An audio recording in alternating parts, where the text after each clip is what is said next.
Good morning, everybody. Good morning, good morning. What?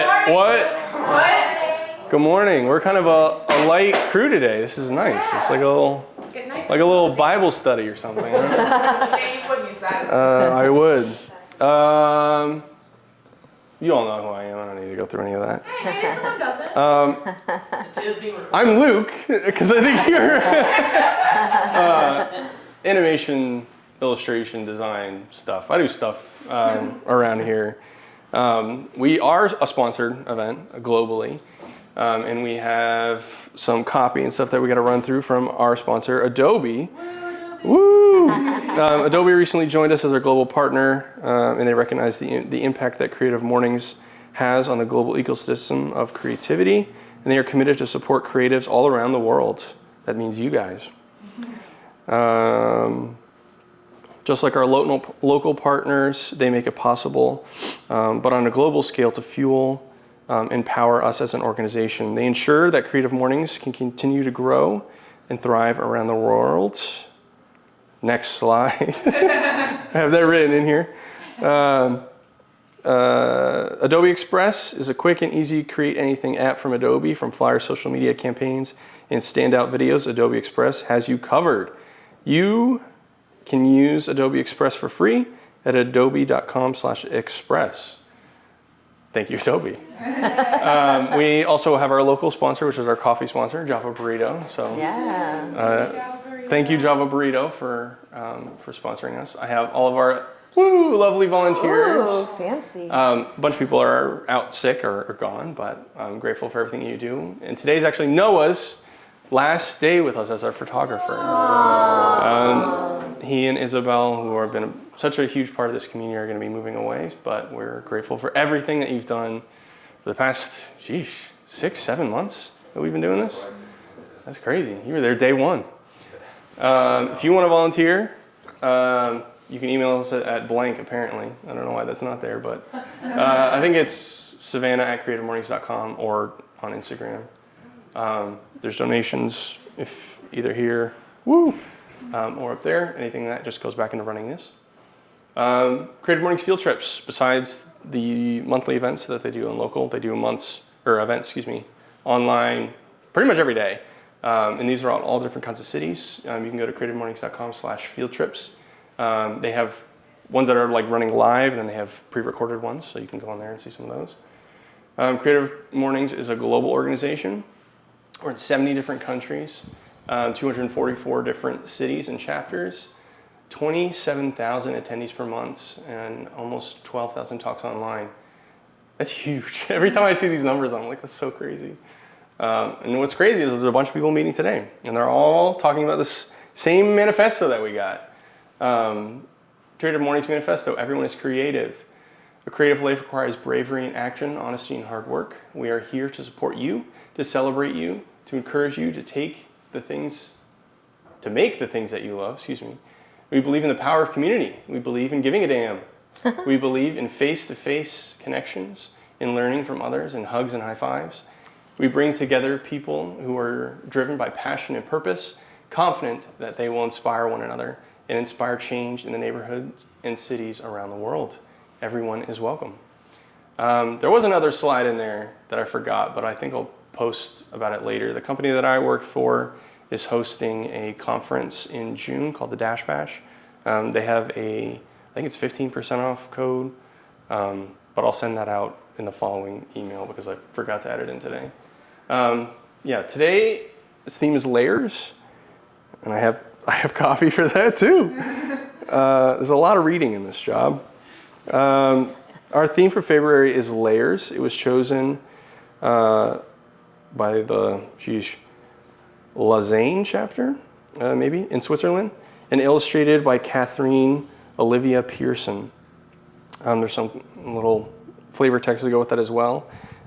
Simplicity provides clarity, but layers give our work a richer, more complex depth, just like the collage is created by overlapping layers and found materials. We pile up experiences that form our beliefs and reactions. People have layers too. It is the layers that give people meaning. We must peel them away to discover our deeper truths. Wow. And from going into that, we have Chantal, who's going to be this month's speaker. I won't steal your thunder, but definitely come up here and everybody give Chantal a warm welcome. Hi guys. So that was a really cute little green sea turtle rescue. Also a few years ago, I'm aging. But we don't often have green sea turtles as a rescue. We have 7 species of sea turtles worldwide. We get a lot of loggerhead sea turtles. They have big fat heads. You'll see some artifacts out there. Our 2 sea turtles on site are loggerheads. And so this was a really special treat, and they have really teeny heads compared to some of our other species. So that was a really sweet rescue. That rescue was just hooked on the fishing pier. So that is a big bulk of the live rescues we have.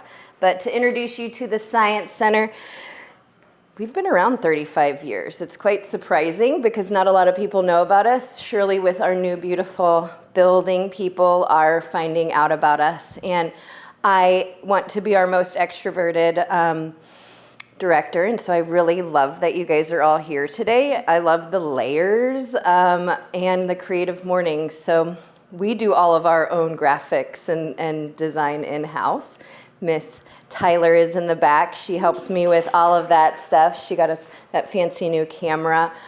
So we kind of want to be like you guys, but we're like kind of on another layer than you. But I'm like just understanding layers in Photoshop. So we look up to you, but we're big believers that it takes all of us in our different fields to bring the magic to the table. And so we bring the marine science magic to the table. It's our love, our passion, it's our obsession, you could definitely say. So we've been around 35 years. We just moved into our new building in 2021. So this is a new move for us. It was a skeleton of a building.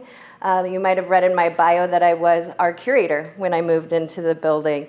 And so that was my awesome honor to get all the tank systems up. We were a catch and release facility. And so I only moved over 5 permanent residents. Everyone else we caught once we got here. But we definitely had to plumb everything from scratch and set up all the systems.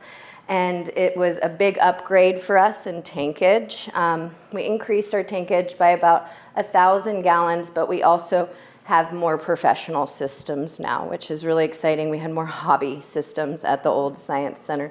The old Science Center was a city building, as this is also a city building. They helped us get into the Science Center. They matched our capital campaign of $2 million to get us in our new home, which is beautiful. Every time I go to city council, I'm like, thank you for our home. But it's good teamwork, Tybee teamwork, we say. And so this is our gorgeous new home. We're still kind of in awe that we live in this beautiful new home, but we're proud. You know, what we've been doing for the last 3 years is filling it. It was a skeleton. We had to get the infrastructure in first, and then came all of the exhibit work. So we're still doing that. This fall, we have our backyard going in. So we just hired a fancy landscape architect downtown for Dant Enterprises, and they're going to help us do the backyard in a good way. I mean, we can do it in the grassroots nonprofit way, but sometimes you need a little help from your artistic friends. And so that's going to be a cool moment because that's a sizable backyard, which we're going to have really cool exhibits like an osprey nest that the kids can sit in, and interactive is really important to us. We all have different kinds of brains and how we learn, and so we want a lot more interaction at the new Science Center. Our mission is to cultivate a responsible stewardship of coastal Georgia's natural resources. We do that in 3 ways: through education, that is our primary focus, conservation, and research. And so what we do at the Science Center is a pretty beautiful thing. It's a complex subject. It's a subject that might scare people away. I think people see our title outside and they're like, that's not for me, and like, just don't come in. But if they would take the chance to come in, we are the greatest group of humans that you could meet. I am lucky to have the best staff I can ever imagine because they're so humble. They have humongous brains, but they don't speak over you, and they're going to break down something really complex so that you can digest it, and really get to know the inner science. And so we love to do that. We love to make it nice and accessible for you. Tybee Island is our classroom, so we are field biologists. We are more comfortable outside. When I switched to this new role, being in front of a computer was a big change. It's basically why I didn't go to school for business or anything. I never wanted to be in an office, but I do it proudly for the Science Center. So all of that comes easily. You can see where our old home used to be on the south end of the island. It's now a parking services building. It was an old police station back in the day. Quite an old building. And now we are all the way up here on the north end of the island. And this is the North Beach parking lot. So we're not even existing in this picture yet, which is pretty sweet. But a really good move for us because on the south end of the island, that's where all the bars are and all the wild kids. And so this is a lot more residential on the north end of the island. Also, the dune system is much more robust. And so it's a better teaching tool on the north end of the island. So we love to be up here. We teach on the beach. This is a group of Girl Scouts on the beach at our old home. We teach in the salt marsh and in our classroom. So our classroom is downstairs. We also use this area as a classroom. And we're about to update that classroom downstairs and put paneling in, acoustic paneling, so we can have multiple classes at a time. But our 2-hour program exists so that they're out in the field for an hour and a half and only in the classroom for 30 minutes. And that's really important to us because we want to get their feet wet and their hands dirty. That's the goal, is to get them out of their comfort zone and teach them all of the awesome marine science. We also have our coastal Georgia galleries that we can teach in. So the touch tank is always a big winner. Everyone loves to touch the animals. My favorite is when we're out in the field and finding those animals and then having them touch it. I used to love to make the kiddos touch our jellies or stick their finger through their mouth and then also say that that was their butt because that's our job, is to give them all the information and to get them out of their comfort zone a little bit. So this is our touch tank. It is a sweet kind of representation of how much we've grown. Our old touch tank at the old Science Center was about 4 feet long. And so we've definitely tripled in size at the Science Center. This is the largest staff we've ever had. So it's a really exciting moment in our history. Our newest exhibit that we just put up is the right whale to save. This is for the North Atlantic right whale. This is one of the most endangered species on the planet, and they come here to have their babies. I was privileged enough a few weeks ago to go out offshore to see some of those mamas and babies. And so we saw 2 mama calf pairs, and they're just hugging and nursing and just nuzzling heads and whispering to each other. They're not very audible at that point. They're trying to hide and be safe and avoid predators. And so this is an awesome species. They have a really different face. Everyone knows what an orca looks like, Shamu. Everyone knows what a humpback looks like, but the North Atlantic right whale has a bit of an upside down smile of a face. They're a baleen whale, so this was another way that we could really interpret what baleen is and what kind of food they eat. You know, we have samples of baleen here, but it's 1 sheet compared to the 200 plus in their mouth. And so it's a really beautiful way for us to be able to teach the anatomy of this animal. This is made by our artist, Joy Davis. She is a scientist and an artist, so the best kind of animal. She went to Ohio University, and she is also a field scientist. So I was just out with these guys, and the lead scientist for the state was like, how well did she do? She kicked butt, because it looked exactly like the individuals we were with out in the field.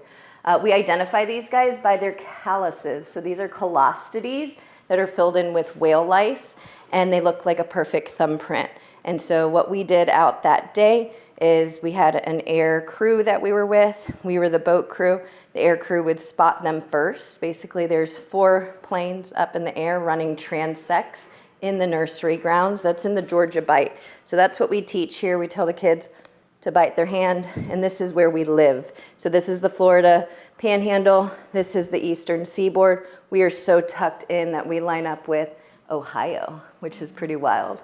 And So that is where the Georgia Bight is and where these guys are coming to get calm seas to give birth. Also less predators when there's shallow water. They're coming from Cape Cod, and so they're only here for a few months. They come down in late November, early December, and they're gonna leave like clockwork at the beginning of April and be on their way back up to Cape Cod. I started my career up there, which is a fun full circle for me because I used to take little kiddos for sea camp out on the boats to watch the whales, and it was the same species. So it's fun to find myself still in their habitat, but where they're having babies, which I believe is kind of the most important part of their life cycle because they're so endangered. So we're very privileged and happy that we can interpret the North Atlantic right whale here at the Science Center. This is our ship watch loft that I told you guys to make sure to go check out. It is a beautiful view. We also have river benches of all of our river systems in Georgia. Those were made locally by Forsyth Metalworks. They're a pretty cool group of artists that made our donor wall out front. The front will be open on your way out, and you can peek at it on your way out in the front ramp, and these benches they made for us.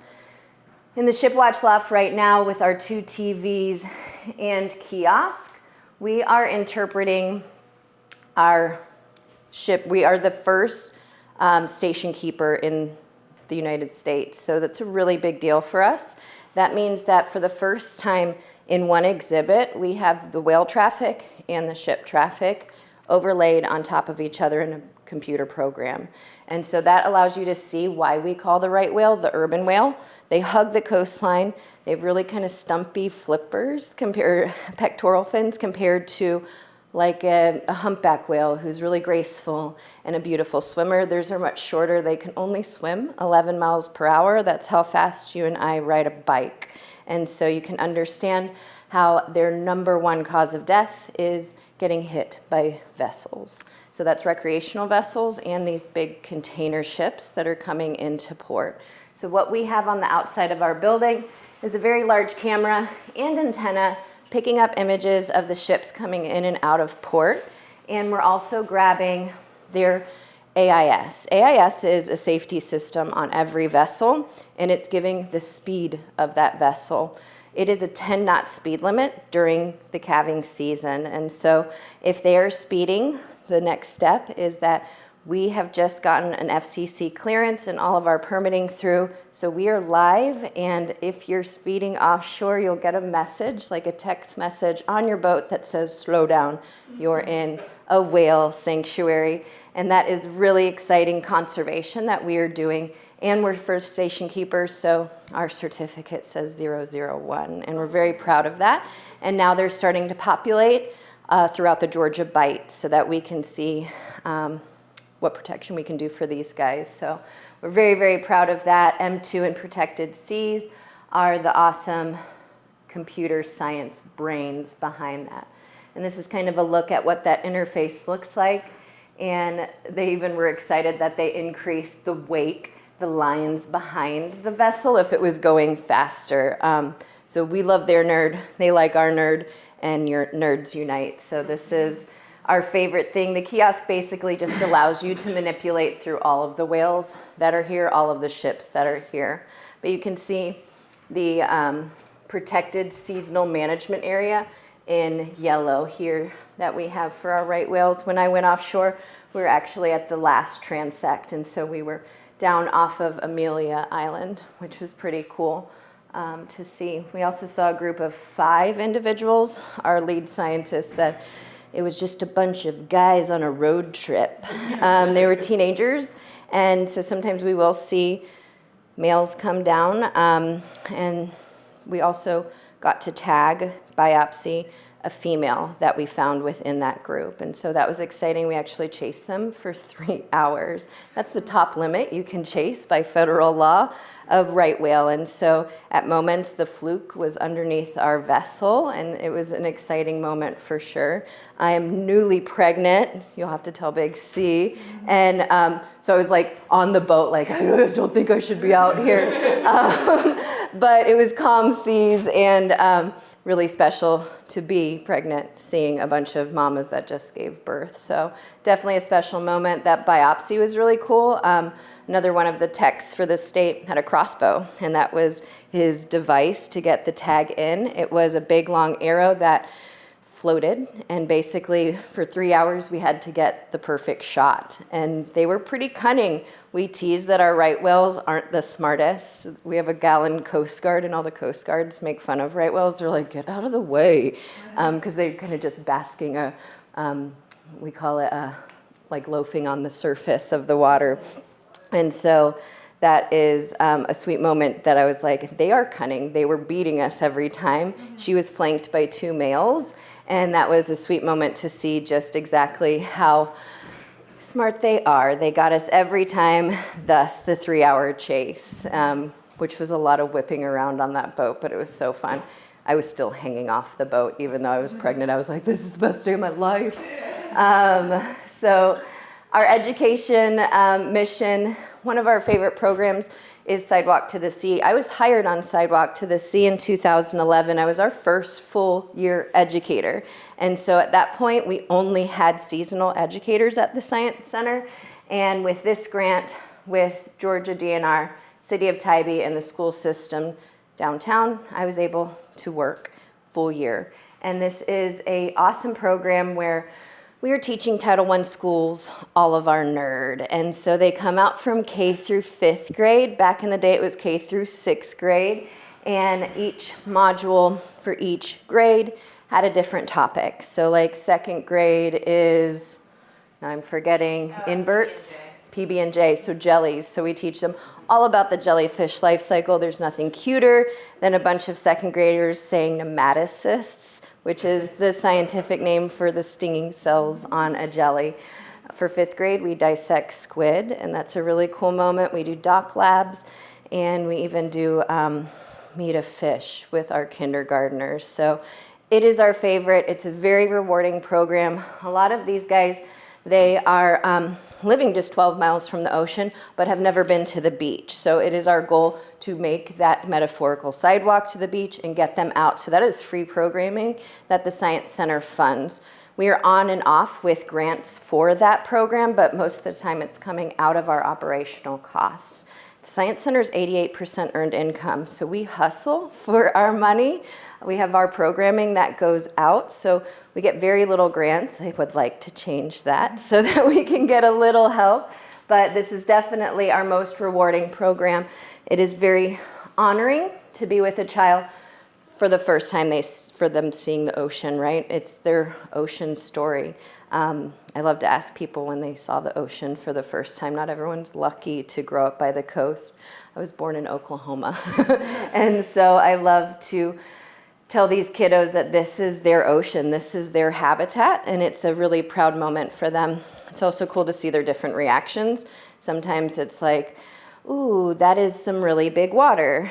Or it's like, ooh, that doesn't look like TV. Why is it so dirty? And then we're like, this is a planktonic soup. Let me tell you about why our water in Georgia is murky. So there's always a fun teaching moment.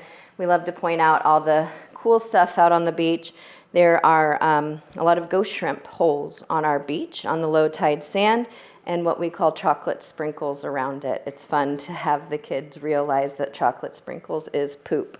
It is fun for us to be able to break it down in those simple terms. Biology is quite simple when you think about it, and so that is one of our favorite programs, definitely. I had a kiddo, once I became the curator, we were releasing some of our diamondback terrapin.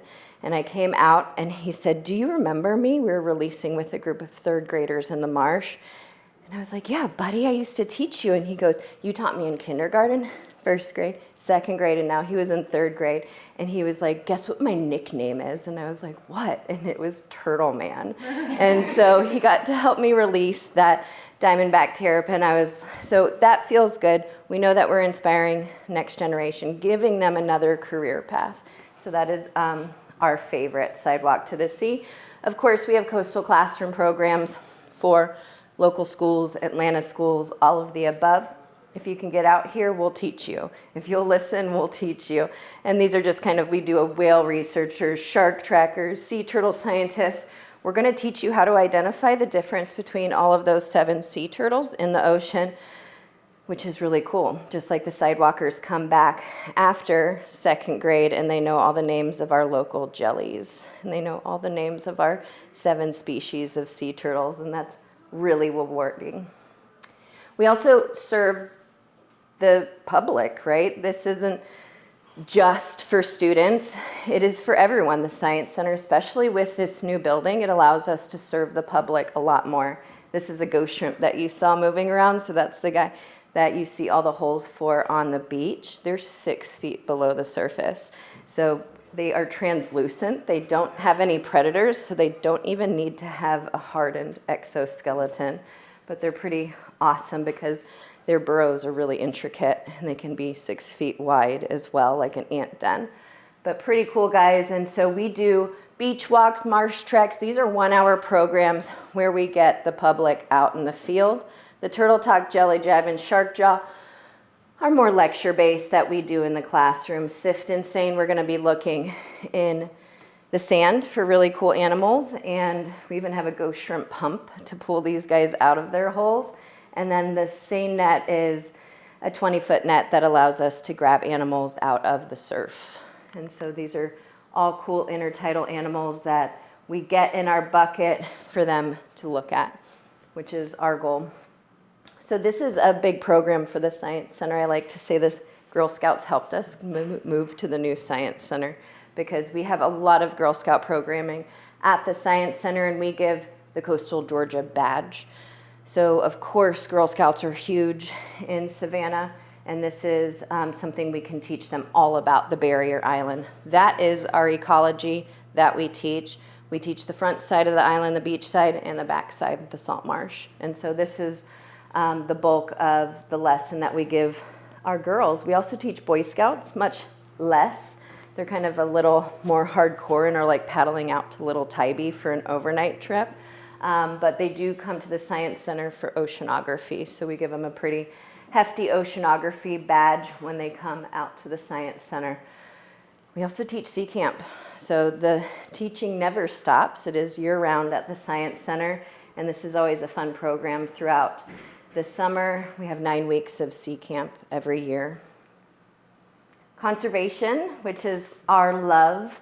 The Tybee Sea Turtle Project is probably our most notable conservation program. We are heavily nested in the state of Georgia by loggerhead sea turtles, and so we have about 3,000 plus nests in the entire state every year, which is a really wonderful contribution to the sea turtle population because in every nest there's 100 eggs. So think about that math and how many hatchlings we're contributing to the ocean. So this is a really exciting program where we are out in the field and we have a group of volunteers that are local Tybeans, and they go out and look for tracks every morning. So we start sea turtle nesting season May 1. That's our first dawn patrol, and the dawn patrol team is going out and looking for tracks. So these individuals, especially loggerheads, are quite heavy. They're 300 to 400 pounds. And so you can see that divot scar in the sand very easily. If it's a larger sea turtle like the leatherback, who's more like 2,000 pounds, that looks like a pair of monster tire trucks coming up the beach. So it's quite easy to see. Basically, you walk the high tide line and you kind of look over your shoulder because at an angle you can see the rise and the change in sand elevation a lot better. And so this is what we're doing first thing in the morning. And then another crew, once the tracks are identified, come in and we'll mark the nest. So that includes us having to probe for the nest. So this is a probe. It's very simply constructed, and all it needs to do is be able to probe down to find the nest cavity. And so you basically follow your tracks up, and then you can see the exit tracks. And at the apex, where there's a lot of loosely thrown sand, we'll probe that area. And it's quite easy when you've hit the cavity because it's 2 feet down. So you'll definitely feel that big give underneath you. And then if this nest is kind of too low in the berm and too kind of close to that hard packed sand, we'll move it up to the high tide line or to the dune line for safety, because we don't want our nests to get washed out. We are an island that is beach renourished, and so if you're on an island that is really natural, like St. Catherine's Island, I used to work out there, the water's going to hit at high tide right up to the dune line, and that is a normal kind of natural beach. But we are a public beach, the most public on the Georgia coast, I would say, and so we beach renourish on Tybee, which makes our berm twice the length. And so our girls have a big climb when they're exiting the ocean, and so we tend to have to relocate a lot of our nests, much more so than some of our other barrier islands. We have a sea turtle cooperative along the Georgia coast, and each of our islands has a crew like us, and they're called Turtle Folk, and it's the sweetest meeting throughout the year. We have it twice a year. We go down to Brunswick, and we all meet and kind of give our report for our nesting season. And it's pretty cool to see other islands like a St. Catherine's or more primitive islands that are not developed like Tybee. If you don't know, we have 14 barrier islands in Georgia, and only 4 you can drive to. And so the rest of those barrier islands are really natural, pristine in nature, really great scientific study. And so those girls are a lot different from us. We battle traffic and a bunch of patrons on the beach. They're battling wild boar, and they have like also with their report their kill list. And so they're like, we killed 5 wild boar and like 4 raccoons this year, and they like tote a rifle, and we're like, cool, we got in traffic. So everyone's different on our island, but we all work as a collective to protect all of our Georgia nests. We also nest sit. This is a picture of some of our volunteers protecting a nest. So we can do the math on the nest and know when it's going to start to boil. We call it a boil because as they're exiting the nest, it looks like a boiling pot of water. And so this is a really vulnerable time. When you are the size of a Pringles potato chip, everything wants to eat you in nature. You're an easy snack. I have fished out a grouper when I was the curator that had 12 hatchlings in its belly when I dissected it. So insane, easy food. And so this is a moment that the nest sitting can be an advantage to help make sure all of those babies get out into the ocean. Also, sea turtles are very instinctual. They don't have a frontal lobe like you and me. They're not pondering their existential kind of future. They instead are cued by, right, lucky, because I sit and I'm like, and I'm half French, so I'm like, what is life? And so they definitely are instinctual. They are creatures of habit, so sometimes we have misoriented sea turtle hatchlings that will go towards a light post, a source of light, 1 mile down the road. So that little bit of light source can make them turn around and go the wrong way, which is definitely much more dangerous than them getting into the ocean.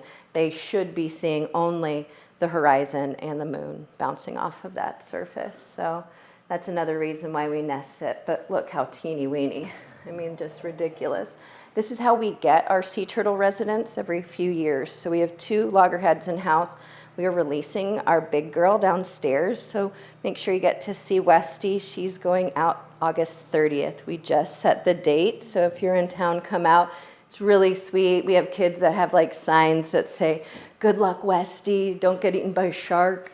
But how we get our animals at the science centers, we're catch and release. We're nerds. I was a roly-poly kid. I had rocks in my pocket. We know where these animals hide, right? And so we get them and bring them into the science center to teach with them for a small moment in time before we release them back out into nature. And so that is also what we do. We're not going out and getting healthy sea turtles. Instead, we want that healthy stock to get out into the ocean And sometimes after a nest naturally boils, there's stragglers that are left behind. So it could be a genetic reason. Sometimes we've seen shell abnormalities, flipper abnormalities, but usually it's just that they had the bad luck of being towards the bottom of the nest. And so a lot of those guys we will bring into the Science Center. We have a permit for 3 sea turtles. We have 2 currently right now. When Westy goes, we'll get a new baby this year. So it's always just like a human baby, a really vulnerable time. They don't go out on display until they're 10 grams, and they have to be gaining 1 gram every week. And so it's a faster growth in captivity, but what these guys are doing is once they hit the ocean, they're swimming out to the middle of the Atlantic Ocean. You know, they're 16 grams, they're teeny, light, and fighting all the waves and the currents and swimming to the middle of the Atlantic till they find patches of seaweed, and they're gonna live under there for 10 years. So we call that the Sargasso Sea, and that is their home for the next 10 years. So sea turtles are resilient. They're tough. If you compare them to like birds who are filled with stress hormones, they're very impressive species, which is understanding how they've evolved for 200 million years. They were on this planet before we were. We also inventory those nests. That's when we'll get the baby. This is just to tell us the success of the nest, right? We're going to count how many hatched, how many unhatched, and sometimes there are unfertilized spacer eggs to allow a good oxygen flow within the nest. And so just good data for the state. We also, when the nest is laid, take 1 egg from each nest, put the yolk in a test tube and send it to UGA. Dr. Shamblin runs a genetics lab, and he gives us kind of a genetic profile of our sea turtles across the state. That's how we know Big Bertha exists. She's a female who is 100 years old and still nesting down in Ossabaw. So she is insane, very impressive, and also nesting next to 2 true daughters. Female sea turtles are very promiscuous. They usually have a few paternal donors per nest, but so to have a true sister, or a true daughter rather, they have the same mother and father. So that's pretty cool genetics to see the parentage of those guys. And they have site fidelity, so they like to come back to the same beach and nest. We are marine mammal stranding operators for the Tybee beach. We, like I mentioned when I was telling a story earlier, this is like CSI whale, CSI dolphin. We are the first responders to the bodies. We are the weirdos that you call when there's a dead big thing on the beach. And that is our pride. It's our favorite day of the week. It's definitely where our nerd flags fly hard, and little freak flags fly, because we're like, that is beautiful. And we're all booted up and gloved up and masked up. But we're basically, this is a very small individual. This is a case that I did. It was a baby. And so infanticide is really a big cause of death with dolphins. If a female dolphin is not in estrus, she's not available to mate with. Dolphins have a lot of sex. It's 1/3 of their life. They sleep, they eat, and they have fun. And so if a mama is with her calf, she's not as available to that man, and so we see a lot of infanticide. And so that is what this individual died of, but it is our goal to report that to the state, take tissue samples if need be. Sometimes that involves a gross necropsy. That's a full autopsy of the animal where we'll take tissue samples. This was not that case. It was pretty clear cut. The cases that we're really interested in are ones of human interaction, because that kind of data can change policy. So we've had a few cases with dolphins that are entangled in crab pots. And so that's a case that we really want to prove.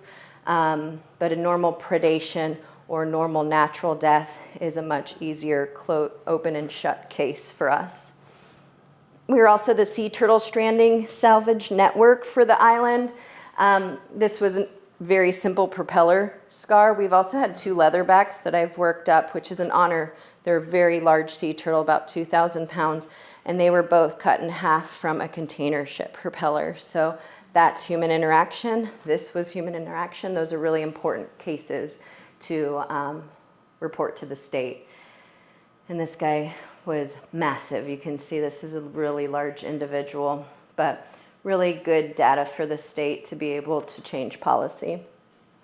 We also have a lot of hooked sea turtles. So that was the little greenie you saw before. We got a lot of pictures of that individual that day because we don't have a lot of green sea turtle rescues. So we're really excited. This is actually a separate individual in the bin, a Kemp's Ridley sea turtle. A lot of our hooked sea turtles on the pier are Kemp's Ridleys, and they are naughty. And I say lazy because they're foraging not for crabs or whelk snails like they should be. They're foraging shrimp off of people's hooks in a lazy fashion. We tag those individuals, weigh and measure them, and try to get them in and out of the Science Center in 30 minutes flat. So we got pretty good at that, and the state really appreciates that help. This is at the old Science Center. We were really squished in our behind the scenes. We do seashore bird rescue also, but this is shut down right now because of bird flu.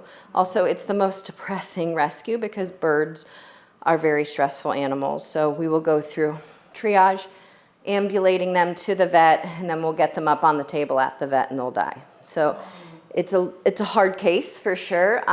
We love our reptiles at the Science Center and Marine Mammals. Surely they're tough. Diamondback terrapin rescue and release is a very rewarding program. This is also a big research project of ours. You saw the turtle crossing signs on the way out.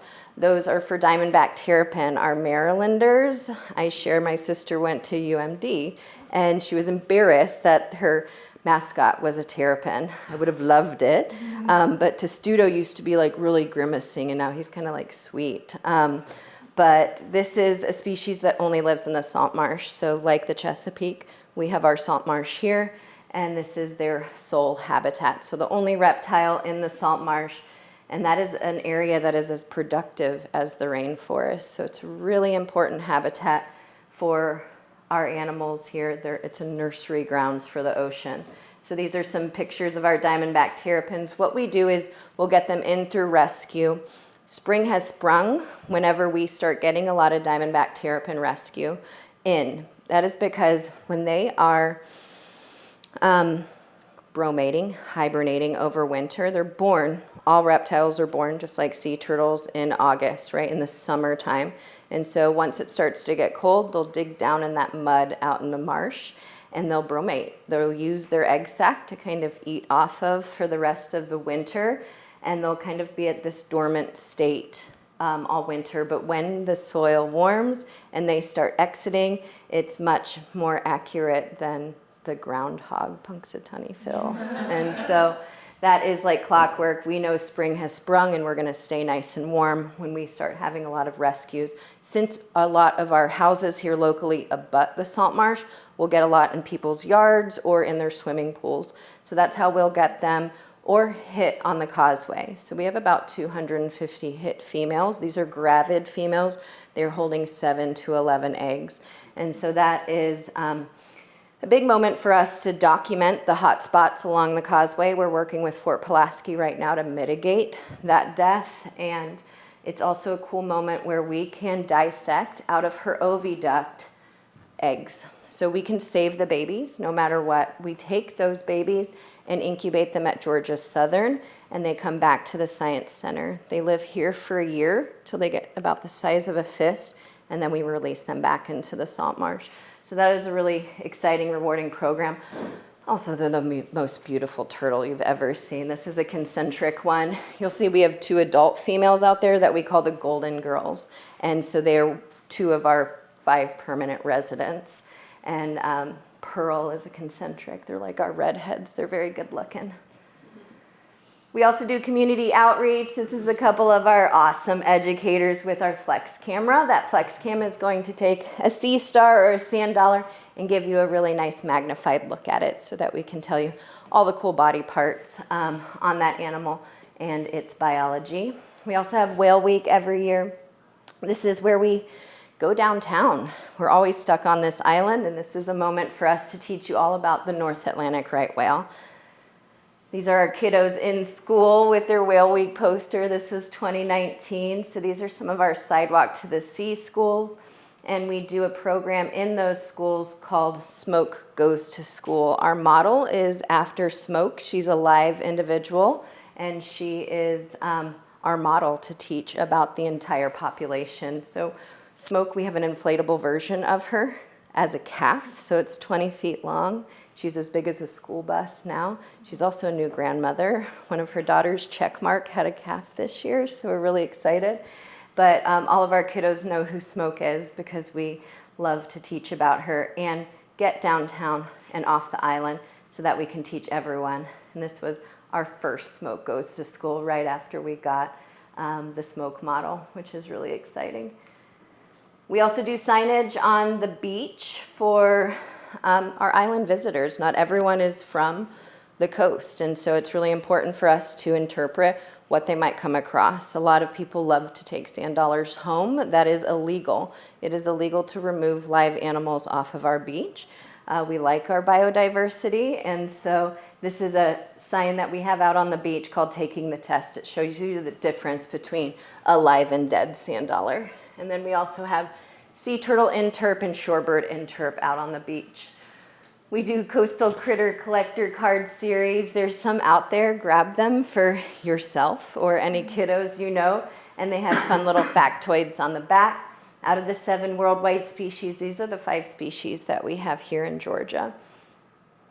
We also blanket all of the kind of vacation rentals and hotels every year during nesting season with magnets, door hangers to interpret the Lights Out initiative. That is the idea of that light pollution attracting hatchlings away from the ocean or deterring a mother from even nesting on our beach. So after 9 p.m. when it is dark, we shut our lights off coastally so that we are nice and dark habitat for our guys. Oh, it didn't show up. Oh, it did. Fancy. Look, I'm fancy like you. So the Science Center, we serve 75K humans a year. That's kiddos, that's people coming through the front door. And through the front door, we're starting to get 50K. That's like we've never seen before. That doubled moving into the new building. We used to only be like 25K at the last center. Really, it was like 15 to 20K. So we've really grown up at this new facility, and we're really proud and excited to add to that number. But it's pretty impressive. We're just a staff of 20 individuals. Some of those are seasonal, or some are students and not here all the time. So humans like Tyler there in the back, she's roaring 5 days a week, and it takes awesome humans like that. And Beth, who you guys met earlier coming in and out, Beth has been at the Science Center the longest. She hired me. She's at year 15, and I think I'm at 14. And so it takes individuals like us, not to toot our own horn, to keep it going, and that because it's very selfless work. We are not, breaking the bank and bringing in the dough, but we also get to live our dream and our passion every day. So we feel super lucky, and we just are pumped to share it with you guys. And please roam around and talk to the staff. Everyone has a biology degree background, zoology, chemistry, so that when you're talking to them, you're getting access to the field in the most palatable, awesome way. There's never a dumb question, and they'll make you feel really awesome. So thanks for coming out, you guys. We really appreciate other humans coming to visit us. Yeah.